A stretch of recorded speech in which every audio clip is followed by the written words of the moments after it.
L'importance du Sahel pour l'Algérie n'est pas uniquement liée à la menace terroriste et au bouleversement politique. Cette importance a des vertus ancestrales et est antérieure à l'indépendance des pays de la région. L'implication de l'Algérie dans la région ne se résume pas à certaines initiatives comme la création, il y a plus d'une dizaine d'années, du CEMOC, le comité d'état-major opérationnel commun. La première implication directe de l'Algérie dans le conflit de l'Azawed remonte à 1962. Elle s'est confirmée et renforcée durant 2 décennies à travers une politique étrangère très offensive, notamment sur le continent africain, sur la base des principes de l'Algérie, en l'occurrence le droit des peuples à l'autodétermination, au développement et le droit à un ordre mondial plus juste.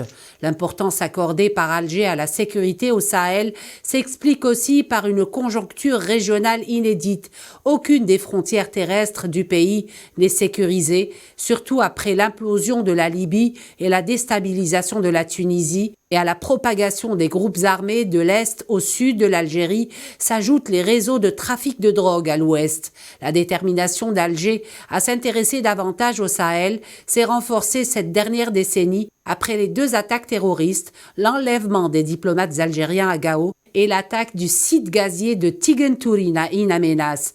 Le principe de non-ingérence et du respect de souveraineté absolue toujours observé par l'Algérie, mais en tant que puissance régionale, elle s'assigne le devoir d'introduire des initiatives pour tenter de stabiliser et ramener la paix dans la région. L'exemple du Mali en est la parfaite illustration. Les efforts déployés depuis au moins 10 ans par l'Algérie pour réunir les Maliens autour de l'accord de paix et de réconciliation d'Alger ne faiblissent pas. Alger compte bien persévérer jusqu'à sa mise en œuvre par les signataires, et ce pour le retour de la stabilité dans ce pays voisin.